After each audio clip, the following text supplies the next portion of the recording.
Vous regardez la Minute Info LSL, nous sommes le lundi 26 octobre, bonsoir. No more questions.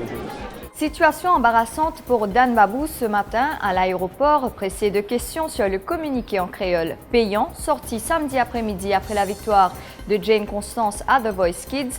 Le ministre des Arts et de la Culture ne savait que répondre. C'est sa conseillère et son PS qui ont volé à son secours, lui hors dedans de ne plus répondre aux questions.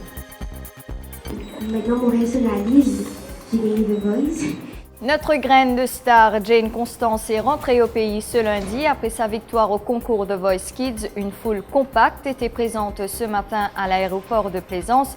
La jeune Mauricienne avait ému toute l'île Maurice lors de ses interprétations de The Rose et The Prayer. Elle a été reçue au State Lounge par le vice-premier ministre Xavier-Luc Duval, accompagné de députés et d'autres membres du gouvernement. Pourquoi un prêt de 40 millions de roupies a été accordé à Navin Ramgoolam alors qu'il ne répondait pas aux critères d'éligibilité? C'est ce qu'a dû expliquer Assam Vaïd, ancien président du conseil d'administration de la défunte Brahma Bank, aux enquêteurs. Il a été entendu au caserne central dans l'après-midi et placé en état d'arrestation, mais a été autorisé à rentrer chez lui. Pour rappel, ce prêt a été accordé à l'ancien Premier ministre pour l'achat de son bungalow à Roche-Noire. Nouvelles avenues de coopération entre l'Arabie Saoudite et Maurice. Un comité interministériel a été institué sous la présidence du vice-premier ministre Shaukat Ali Soudan pour suivre et faciliter l'exécution des nombreuses initiatives.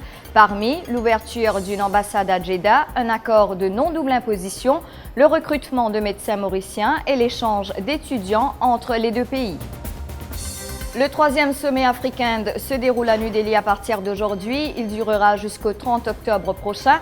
Objectif, promouvoir les relations commerciales et les investissements, et ce, au moment où l'Inde est devenue un partenaire stratégique pour le continent africain. Saniro Jugnaut quitte le pays demain après-midi pour assister à ce sommet qui réunit une quarantaine de chefs d'État africains sur les 54 pays du continent. Voilà pour l'actualité du jour. L'information continue sur l'express.mu.